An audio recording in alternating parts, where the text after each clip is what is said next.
పుట్టినటువంటి ప్రతివాడు రేపు చెప్పాలి. ఎందుకు అంటే శంకరాచార్యుల వారికి జగద్గురువుగా మీరు ఇచ్చే గౌరవం అదొక్కటే శంకర జయంతి నాడు. కాబట్టి దేవతలకైతే 108 నామాలే, తప్పితే 1000 అంటే సహస్రం, సహస్రం అంటే అనంతం, అంటే లెక్క లేదు అని ఇంకింతకన్నా చెప్పలేము, అందుకు ఇలా చెప్పామని. అంతేగాని 1000 అంటే 1000 అని కాదు, సంస్కృతంలో సహస్రం అని కాదు.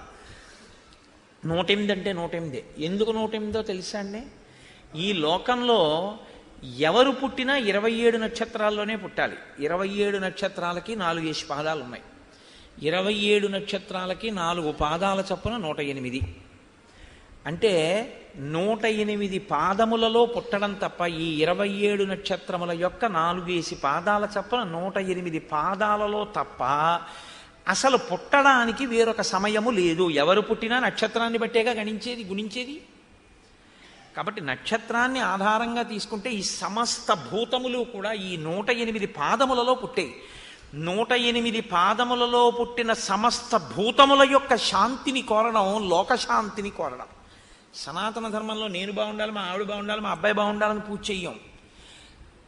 సర్వే జనాః సుఖినో భవంతు, జనులు కూడా కాదు, లోకాః సమస్తాః సుఖినో భవంతు. లోకం అంటే శం చతుష్పదే ద్విపదే, అందులో 4 కాళ్ళు 2 కాళ్ళు, సమస్త ప్రాణులు బాగుండాలి. సమస్త ప్రాణులు బాగుండాలంటే 108 పాదములలో పుట్టినవన్నీ బాగుండాలి. 108 పాదములలో పుట్టిన సమస్త భూతకోటి బాగుండాలని 108 నామాలతో పూజ. కాబట్టి 108 మన వాళ్ళు పెట్టారు అంటే ఏదో చేతకాక అష్టోత్తరం పెట్టారంటే 109వ నామం ఏమిటో వాళ్ళకేం గుర్తు రాలేదు, అందుకు 108 పెట్టారు అనుకోకూడదు. అయితే లక్ష్మికి 108, శారదకి 108, సరస్వతికి 108, శివుడికి 108, విష్ణువుకి, అందరికీ 108. ఇది దాని అంతర్లీనమైన రహస్యం. అది తెలుసుకుని మీరు అష్టోత్తరం చెప్పాలి తప్ప అష్టోత్తరం చెప్తున్నాం అంటే 108 నామాలు చెప్తున్నామండి అని చెప్తే అది ఎప్పటికీ మీకు ఆ 108 నామాలు మీరు ఎందుకు చెప్తున్నారు అనేటటువంటి భావశుద్ధి మీ ఎందుకు కలగదు. అసలు మీకు ఆ భావన ఉంటేనే అమ్మవారు అనుగ్రహిస్తుంది. మీరు ఎప్పుడు జ్ఞాపకం పెట్టుకోండి, భావము చేతనే మీరు కృప చేయబడతారు. భావనామాత్ర సంతుష్టాయై నమో నమః. ఆ భావన తెలియకుండా, దాని లోపలి రహస్యం తెలియకుండా మీరు ఎన్ని చెయ్యండి, దాని వలన పూర్తి ప్రయోజనం సిద్ధించడం చాలా కష్టం అవుతుంది. మీరు అందుకే చేసేటటువంటి కర్మకి ఎందుకు చేస్తున్నామన్నదాన్ని తెలుసుకోవాలి. తెలుసుకుని చేస్తే మీ బుద్ధి నిలబడుతుంది. మీ బుద్ధి నిలబడిన ఉత్తర క్షణంలో మీరు ఆ ప్రయోజనాన్ని సాధించగలుగుతారు. కనుక ఇప్పుడు ఆయన అంటున్నాడు, కిన్ను శక్యం మయా కర్తుం ఏవంత దురాత్మని ఏష గచ్చామ్యహం తాత స్వస్తితేస్తు నిశాచర. నేను నీతోనే వస్తున్నాను, నీ ఆధీనంలో ఉన్నాను, కాబట్టి ఇప్పుడు ఇంతకన్నా నేను చెయ్యగలిగినటువంటి లేదు, కాబట్టి నేను నీతో వస్తాను అంటే రాముడి చేతిలో మరణించడానికి సిద్ధపడుతున్నాను అని అన్యాపదేశంగా చెప్పడం. నీ చేతిలో చావడానికి ఇష్టపడను, రాముడి చేతిలోనే మరణిస్తాను. కానీ మీరు జాగ్రత్తగా గమనించండి, మారీచుడి యొక్క ఈ కథ ఒక విచిత్రమైన రీతిలో ఒక ముగింపుకు వస్తుంది. చాలా జాగ్రత్తగా గమనించండి. మారీచుడు చెప్పేది, మారీచుడు చేసేది, మారీచుడు వెళ్ళే క్రమం, దీన్ని మీరు చాలా జాగ్రత్తగా పరిశీలనం చేయండి, మీకు ఒక విషయం అందుతుంది. ఏతత్ శౌండీర్యయుక్తంతే మచ్చందాదివ భాషితం ఇదానీవ మారీచః పూర్వమన్యో నిశాచరః. నీవు ఇప్పుడు మారీచుడివి, పూర్వం అన్యో నిశాచరః, ఇంకో రాక్షసుడివి. అసలు నీలో ఆ మారీచుడనబడేటటువంటి వాడికి ఉండవలసినటువంటి రాక్షసత్వం అసలు కనపడలేదు. ఇందాకటి దాకా అంత పిరికితనంగా మాట్లాడావు. అంటే మారీచుడు చేసినటువంటి హితబోధ రావణుడికి అంత కంటకప్రాయంగా అనిపించింది. తను అనుకున్నది చేస్తానంటే ఉత్తముడు, తను అనుకున్నది చెయ్యొద్దు అని చెప్తే మారీచుడు కాడు, ఎవరో రాక్షసుడు. అంటే రావణుని బుద్ధి అంటే ఏమిటంటే తను అనుకున్నది సాధించడం కోసం ఎన్ని రకాలైన యుక్తులైనా పన్నుతాడు, ఎన్ని రకాలుగానైనా మాట్లాడతాడు.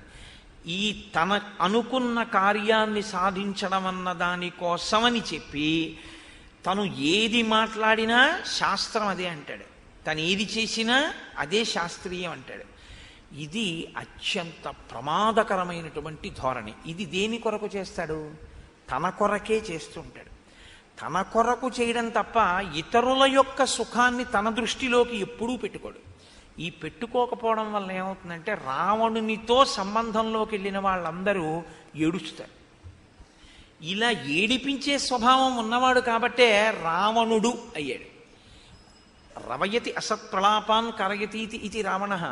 రవయతి, ఆయన ఎప్పుడూ ఇలాంటి అసంబద్ధమైన మాటలు మాట్లాడుతూ ఇతరులను ఏడిపించేటటువంటి వాడు భయంకరమైనటువంటి రవం చేస్తాడు, అంటే భయంకరమైన ధ్వని చేస్తాడు. ఆయన పేరు రావణుడు కాదు అసలు, ఆయన పేరు దశగ్రీవుడు. ఎందుకంటే ఆయన పుట్టినప్పుడు 10 తలలతో పుడితే దుర్నిమిత్తములు కనపడ్డాయి, ఉత్తరాఖండలో చెప్తారు. అప్పుడు విశ్వవసో బ్రహ్మగారు వచ్చి చూశారు. చూసి వీడు ఇలా పుట్టాడు, 10 తలకాయలతో పుట్టాడు ఏమిటి వీడు పుట్టగానే ఇన్ని దుర్నిమిత్తాలు కనపడుతున్నాయి, 10 కంఠములతో పుట్టాడు కాబట్టి వీడికి దశగ్రీవుడు అని నామకరణం చేస్తున్నాను అన్నాడు. కానీ ఆయన బిరుదునామం కింద ఏది పెట్టుకున్నాడో తెలుసా అండి? ఆయన బిరుదు రావణ అన్నది. ఆయన కైలాస పర్వతాన్ని కదిపాడు ఒకసారి. పార్వతీ పరమేశ్వర దర్శనం వెంటనే జరగలేదని కోపం వచ్చి చేతులతో ఎత్తి కలపబోయాడు. పరమశివుడు కాలి బొటన వేలుతో నొక్కితే చేతులు దాని కింద ఉండిపోయినప్పుడు రావణుడు అరిచిన అరుపులకి 3 లోకములు తల్లడిల్లిపోయాయి. అలా అరిచాడు, అంత ధ్వని చేశాడు. అంత ధ్వని చేస్తే శివుడు ఆయన్ని పిలుస్తూ అన్నాడు, ఇంతంత పెద్ద పెద్ద కేకలెట్టావు, ఎంత కంఠం ఉందిరా నీకో అని ఇంత రవం చేశావు కాబట్టి రావణా అన్నాడు. వాడికి అది నచ్చింది, రావణా అని పిలిపించుకున్నాడు. చేతులు తొక్కేస్తే అంత అరుపు ఇచ్చావని అసహ్యంగా నన్ను అలా పిలిచారు, దాన్ని పెట్టి పిలిపించుకోవడం ఏమిట్రా అని, లేదు రావణా అనే పిలిపించుకున్నాడు ఆయన. ఆయన జీవితం అంత గొప్ప జీవితం. అలా ఉండకూడదు, రావణాసురుణ్ణి అనుకరించే ప్రయత్నం చేయకూడదు ఇప్పుడు. కాబట్టి ఇది ఆయన యందు ఉండేటటువంటి లక్షణం. మీరు అందుకే రాముడు మాట్లాడినా రావణుడు మాట్లాడినా చాలా జాగ్రత్తగా గమనిస్తూ ఉండాలి. ఏతత్ శౌండీర్యయుక్తంతే, ఇది పరాక్రమం అంటే. ఇన్నాళ్ళు వీరోచితంగా కాకుండా ఏం పిరికి మాటలు మాట్లాడావు, ఇప్పుడు నువ్వు నాకు అనుగుణంగా మచ్చందాదివ భాషితం, నా అభిప్రాయానికి అనుగుణంగా మాట్లాడావు. తన అభిప్రాయానికి వ్యతిరేకంగా మాట్లాడినంతసేపు మారీచుడు కాదు, తన అభిప్రాయానికి అనుగుణంగా సరే వస్తానులే అన్నాడు. సరే వస్తానులే ఇంట్లో ఒప్పుకుని కాదు, నీ చేతిలో చావడం ఇష్టం లేక అని. అయినా సరే ఆయనకేం బాధలేదు, వస్తానన్నాడు చాలు. కాబట్టి ఇదానీమసి మారీచ, ఇది మారీచుడంటే. పూర్వం అన్యో నిశాచర, ఇతపూర్వం మాట్లాడిన వాడు మారీచుడు కాదు, ఎవడో రాక్షసుడు. అంటే తన మాట ఒప్పుకుంటే మారీచుడు, తన మాట ఒప్పుకోనివాడు మారీచుడు కాదు. అదే రాముడైతే రాజ్యం ఇస్తానన్నా తండ్రే, ఇవ్వకపోయినా తండ్రే, అంతే తేడా. మీరు ఇదే గమనించవలసి ఉంటుంది రామాయణంలో. ఇది గమనించనంతసేపు రామాయణం మీకేమైనా ఉపయోగపడుతుందా అంటే నేను చెప్పలేను. ఇది గమనిస్తేనే మీకు ఉపయోగపడుతుంది. కాబట్టి ఇప్పుడు బయలుదేరారు. ఆ బంగారు రథాన్ని చూపించాడు, దీన్ని అధిరోహించమన్నాడు. ఆ రథం ఎక్కారు, ఆకాశ మార్గంలో వచ్చారు. అరటి చెట్లతో కూడినటువంటి రామచంద్రమూర్తి యొక్క పర్ణశాల ప్రాంగణమునందు దిగారు. దిగిన వెంటనే మారీచుడి చెయ్యి పట్టుకుని అన్నాడు, మారీచా, ఏది నేను కోరుకున్నటువంటి బంగారు మృగంగా మారిపో అన్నాడు. అంటే అవతలవాడు చచ్చిపోతాడు అంటే ఈయనకేం లెక్క ఉండదు, అయ్యాడు అంటే చచ్చిపోయాడు అని లెక్కే. ఈయనకి ఏమైనా బాధ ఉందా, పోన్లేరా ఏమైనా కావలసినవి ఏమైనా ఉన్నాయా, పోనీ ఆఖరి కోరిక ఏమైనా ఉందా అని కూడా అడగడు, అంత దయారహితుడు. సాధారణంగా ఎంత నేరం చేసిన వాడిని ఉరి తీసేసేటప్పుడు కూడా నీకేమైనా ఆఖరి కోరిక ఉందా అని అడుగుతారు. రావణాసురుడు అలా కూడా ఏం అడగడు. అయిపో బంగారు మృగం అన్నాడు. అయిపో బంగారు మృగం అంటే పో రాముడి చేతిలో. ఎందుక తొందర, తను సీతను అపహరించాలంతే ఆయనకి కావాల్సింది తప్ప అవతలవాడు పోనివ్వండి, ఏడవనివ్వండి, ఏమైపోనివ్వండి రావణుడికి అక్కర్లేదు. అది రావణాసురుని యొక్క మనస్తత్వము, అది అత్యంత ప్రమాదకరము. అటువంటి వ్యక్తిత్వం కానీ ఎవరికైనా ఉంటే ఇంకా అంతకన్నా ప్రమాదకరమైనటువంటి వ్యక్తి లోకంలో ఉండడు. మీరు అటువంటి వారి దృష్టిలో పడకూడదు, మీ దృష్టిలో వారు ఉండకూడదు. చాలా ప్రమాదం. రావణుడి దృష్టిలో మారీచుడు ఉండడం కదండి కొంప ముంచేసింది, లేకపోతే ఆయన ఏమవునో పాపం. అలాంటి వారి దృష్టిలో కూడా మీరు ఉండకూడదు. ఒకవేళ అవతలి వ్యక్తిత్వం అటువంటిది అని మీరు గమనించారనుకోండి, మీరు తప్పుకోవాలంతే. ఆయన దృష్టిలోకి మీరు వెళ్ళకూడదు, మీరు దాటిపోవలసి ఉంటుంది. ఇంకా ఎందుకు, అది మీకు క్షేమం. మీరు ఏమాత్రం మొహమాట పడి ఉన్నా సరే ప్రమాదం వచ్చేస్తుంది.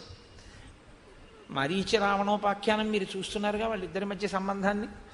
కాబట్టి ఇప్పుడు మారీచుడు సతురూపం సమాస్థాయ మహాదద్భుత దర్శనం మణిప్రవర శృంగాగ్రహ సితాసిత ముఖాకృతి రక్త పద్మోత్పలముఖ ఇంద్రనీలోత్పల శ్రవాహ కించిదభ్యున్నత గ్రీవ ఇంద్రనీలదళాధర కుందీందువజ్రసంకాశం ఉదరంచాస్య భాస్వరం మధూక నిభపార్శ్వశ్చ పద్మకింజల్క సన్నిభ వైఢూర్య సంకాశఖుర తను జంఘ సుసంహత ఇంద్రాయుధ సపర్ణేన పుచ్చేనోర్ధ్వం విరాజత మనోహర స్నిగ్ధవర్ణో రత్నైర్నానావిధైర్వృత క్షణేన రాక్షసో జాతో మృగ పరమశోభన వనం ప్రజ్వలయన్ రమ్యం రామాశ్రమ పదం చతత్. వెంటనే ఆ మారీచుడు బంగారు మృగం కింద మారిపోయాడు. ఆ బంగారు మృగం కింద మారినప్పుడు ఆయన పొందినటువంటి అందానికి ఆ అడవి అంతా శోభిల్లింది. దాని కొమ్ములు ఇంద్రనీలములు ఎలా ఉంటాయో అలా ఉన్నాయిట. ముఖం తెలుపు నలుపు వన్నెలతో కలిసి ప్రకాశిస్తోందిట. ఒకటి పై పెదవి ఎర్రమందారంలా ఉందిట, మరి ఒకటి నల్లకలువ ఎలా ఉంటుందో అలా ఉందిట. చెవులు ఇంద్రనీలమణుల్లాగా అటు ఇటు కదులుతూ అంత ప్రకాశవంతంగా ఉన్నాయిట. మెడ కొంచెం ఇలా పైకెత్తి చూస్తోందిట. ఈ పై దవడలాడిస్తూ చూస్తూ ఉంటాయి జింకలు, కాబట్టి దవడలాడిస్తూ చూస్తోందిట. అధరము ఇంద్రనీలం ఎలా ఉంటుందో అలా ముదురు రంగుతో విలసిల్లుతోందిట. ఆ లేడీ యొక్క కడుపు మల్లె పువ్వు చంద్రబింబం ఎలా ఉంటాయో అంత తెల్లగా, వజ్రం ఎలా ఉంటుందో అలా మెరిసిపోతోందిట. దాని పక్క భాగాలు నెమలివెన్నెతోటి పద్మకేసరముల యొక్క రంగుతోటి ప్రకాశిస్తున్నాయిట. గిట్టలు వైఢూర్యమణులు ఎలా ఉంటాయో అలా ప్రకాశిస్తున్నాయి. ఆ పక్కన ఉండేటటువంటి సంధిబంధములు పిక్కలు మంచి దృఢంగా ఉన్నాయి. తోక చిన్న తోకని పైకెత్తి ఇంద్రధనస్సుని నిలబెట్టినట్టు నిలబెట్టింది. పలు వన్నెలతో మెరిసిపోతోంది. రత్నాలను బోలినటువంటి చుక్కలతో ఒంటి మీద నిగనిగలాడిపోతూ ఆ మారీచుడు ఇలా చూసినటువంటి వాళ్ళ యొక్క దృష్టిని ఆకర్షించేటటువంటి రీతిలో ఆ రాముని యొక్క పర్ణశాల ప్రాంతమునందు తిరుగుతున్నాడు. మరి రావణుడు రథం, ఆయన ఎక్కిన రథం మాయలతో కూడుకున్న రథం కాబట్టి అది కనపడకుండా అదృశ్యం అవుతుంది. కానీ అక్కడే ఉంటాడు, ఉండి చూస్తుంటాడు. తను కనపడడు, రథం కనపడదు. మళ్ళీ ఆయన సంకల్పం చేస్తే రథం కనపడుతుంది. అంత ప్రమాదకరమైన వ్యక్తి. ఇప్పుడు సీతమ్మ యొక్క దృష్టిలో పడాలి ఈ మృగం. కాబట్టి ఆ మృగం దగ్గరకు వస్తోంది, ఆకులు తింటోంది, అటు పరిగెడుతోంది ఇటు పరిగెడుతోంది, దూరంగా వెడుతోంది, దగ్గరికి వస్తోంది, చల్లగా చెట్ల నీడలో పడుకుంటోంది, అంతలో లేస్తోంది, ఆడుతోంది, దూకుతోంది. మిగిలినటువంటి మృగముల మధ్యలోకి కానీ ఈ మృగం వెడితే రాక్షసుడు ఈ మృగ రూపంలో ఉన్నాడు అని వాసన బట్టి మిగిలిన మృగాలు కనిపెట్టి ఈ మృగం కనపడగానే దీని వాసన చూసి మిగిలిన మృగాలన్నీ కూడా అరణ్యంలోకి పారిపోతున్నాయి. ఇది మాత్రం అనుమానం రాకుండా ఉండడం కోసం మృగరూపంలోనే పరిగెడుతున్నటువంటి ఆ మృగాలని తినేద్దామని కోరిక ఉన్నా తినకుండా నిగ్రహించుకుంటోంది. ఎందుకంటే ఒక జింక ఇంకొక జింకను తింటే బయటపడిపోదండి. అందుకని తినకుండా ఆ మృగములతో కలిసి పరిగెడుతున్నట్టు పరిగెడుతోంది. కానీ అసలు నిజానికి మృగాలన్నీ ఎందుకు పరిగెడుతున్నాయంటే దీన్ని చూసే పరిగెడుతున్నాయి. దీని వాసన చూస్తే అవి కనిపెట్టాయి, ఇది మామూలు మృగం కాదు, ఇది రాక్షసుడని. జంతువులకి ఈశ్వరుడు అటువంటి శక్తి ఇస్తాడు. ఒక్కొక్క జంతువుకి ఒక అపూర్వమైనటువంటి లక్షణం ఉంటుంది. పేపర్లలో కూడా వచ్చింది ఆ మధ్య, భూకంపం వచ్చే ముందు కొన్ని జంతువులు భూమిలోంచి బయటకు వచ్చేస్తాయి. వాటికి ఈశ్వరుడు అటువంటి శక్తిని ఇస్తాడులో ఉంది. కాబట్టి తెల్లవారుతుంటే కోడి కొక్కురో కోరికి వస్తుంది. దానికి ఎవరు చెప్పారు తెల్లవారింది కుయ్యమని? ఒక్కొక్క పక్షికి ఒక్కొక్క ప్రాణికి ఈశ్వరుడు ఒక్కొక్క విభూతిని ఇస్తాడు. కాబట్టి ఇప్పుడు సీతమ్మ తల్లి పువ్వులు కోయడం కోసమని బయటికి వచ్చింది. బయటికి వచ్చి ఆ మృగాన్ని చూసింది. ఆవిడ ఆశ్చర్యపోయింది. బా, ఎంత అందమైన మృగం ఈ మృగం అనుకుంది. అని వెంటనే రామలక్ష్మణుల్ని పిలిచింది. అక్కడ ఉన్న వాళ్ళని వెంటనే బయటికి రమ్మని పిలిచింది. ఆర్యపుత్ర అని పిలిస్తే రామచంద్రమూర్తి వచ్చారు, లక్ష్మణుడు వచ్చాడు. చూడండి చూడండి ఆ మృగం ఎంత అందంగా ఉందో, బంగారు చుక్కలతో మెరిసిపోతోంది అంది. వెంటనే లక్ష్మణుడు అన్నాడు, శంకమానస్తు తం దృష్ట్వా లక్ష్మణో రామమబ్రవీత్ తమైవైన మహం మన్యే మారీచం రాక్షసం మృగం చరంతో మృగయాం మృష్టాః పాపేనోపాధినావని అనేన నిహతారాజన్ రాజానః కామరూపిణ మృగో ఏవం విధో రత్న విచిత్రో నాస్తి రాఘవ జగత్యాం జగతీనాథ మాయైషాహిన సంశయ. లక్ష్మణుడు అన్నాడు, శంకమానస్తు తం దృష్ట్వా లక్ష్మణో రామమబ్రవీత్. అనుమానాస్పదంగా మృగం వంక చూసి లక్ష్మణుడు రాముడితో అన్నాడు, అన్నయ్య ఇది మృగం కాదు. ఎందుకో తెలుసా? అసలు ఎక్కడైనా ప్రపంచంలో ఇటువంటి బంగారు చుక్కలు కలిగినటువంటి మృగం ఉంది భూమండలం మీద అని ఉన్నదా? ఎక్కడా లేదు. ఈ మృగం మారీచుడు. మారీచుడు ఇటువంటి వేషాల్లో తిరుగుతూ వేటకొచ్చినటువంటి రాజుల్ని భక్షించి ఎందరో రాజుల్ని తిన్నాడు. ఆ మారీచుడే మనకేదో ప్రమాదాన్ని తలపెట్టడం కోసమని ఇటువంటి మృగరూపంలో ఇక్కడ తిరుగుతున్నాడు. కాబట్టి అన్నయ్య నువ్వు నమ్మద్దు అన్నాడు. అంటే సీతమ్మంది, ఇది గ్రహణమభ్యేతి జీవన్నేవం మృగస్తవ ఆశ్చర్యభూతం భవతి విస్మయం జనయిష్యతి సమాప్త వనవాసానాం రాజ్యస్థానాం చ న పునః అంతఃపుర విభూషార్థో మృగయేష భవిష్యతి. అసలు లక్ష్మణుడు చెప్తున్నటువంటి మాటల్ని పట్టించుకోని దానిలా ఆవిడంది, ఏమండి నేను చెప్పింది వినండి అని రాముడితో, ఇది గ్రహణమభ్యేతి, మీరు కానీ ఈ మృగాన్ని పట్టుకుంటే అది బ్రతికున్న మృగాన్ని తీసుకొచ్చారా? సమాప్త వనవాసానాం రాజ్యస్థానం చ న పునః. మనకి వనవాసం అయిపోతోందిగా, మనం మళ్ళీ రాజ్యానికి వెళ్ళిపోతాంగా. చక్కగా ఈ మృగాన్ని పట్టుకెళ్ళి మన ఉద్యానవనంలో విడిచిపెడితే ఈ మృగం తిరుగుతుంటే అందరూ చూసి ఎంత సంతోషిస్తారో, ఎంత బాగుందో మృగం అంటారు. ఒకవేళ ఈ మృగం ప్రాణాలతో దొరకలేదనుకోండి, మీరు ఈ మృగం యొక్క చర్మాన్ని తీసుకొస్తే నేను మీతో కలిసి ఇక్కడ పచ్చిక బయళ్లలో ఈ మృగ చర్మం మీద కూర్చొని వినోదిస్తాను. కాబట్టి జీవన్నయదితే భేతి గ్రహణం మృగసత్తమ అజినం నరసార్దూల రుచిరం మే భవిష్యతి. ప్రాణాలతో జింక దొరకకపోతే ఇబ్బంది లేదు, దాన్ని చంపేసి ఆ చర్మాన్ని తీసుకురండి. కానీ ఒక ఆడది ఇంతలా నిగ్రహించి తీసుకురండి అని చెప్పి ఒక జింక మీదగా పంపిస్తోంది అని అనుకుంటున్నారా ఆర్యపుత్ర? కామవృత్తమిదం రౌద్రం స్త్రీణాం అసదృశం మతం వపుషా త్వస్య సత్వస్య విస్మయో జనితో మమ. ఆడది భర్తని నిగ్రహించి అందులో ప్రమాదం ఉందేమో అని భర్త తత్తరపడుతున్నా కూడా అదే కావాలని రౌద్ర ప్రవృత్తితో హఠం చేసి తెమ్మని అడగకూడదు. కానీ నాకు కుతూహలం కలిగింది అందావిడ. కుతూహలము అంటే ఎలాగైనా ఇంత అందంగా ఉంది కాబట్టి దీన్ని నాదాన్ని చేసుకోవాలన్న తాపత్రయం ఏర్పడింది. కాబట్టి రామ మీరు నాకు దాన్ని తెచ్చిపెట్టవలసింది. రాముడు అన్నాడు వెంటనే, చాలా చమత్కారమైన విషయం అండి శ్రీరామాయణం.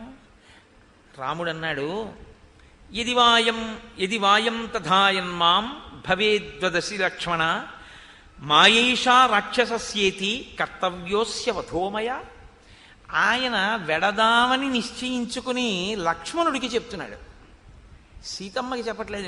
నేను వెళ్ళొచ్చేస్తానులే, నేను తప్పకుండా మృగాన్ని పట్టుకొచ్చేస్తాను, నీకేం భయం లేదని చెప్పేసి ఆయన వెళ్ళటం లేదు, ఆయన లక్ష్మణుడితో మాట్లాడుతున్నాడు. అంటే లక్ష్మణుడు అన్న మాటలలో ఉన్న సత్యాన్ని రాముడు గుర్తించలేదు అని మనం అనుకోవడానికి వీల్లేదు. ఆయన బాగా ఆలోచించాడు.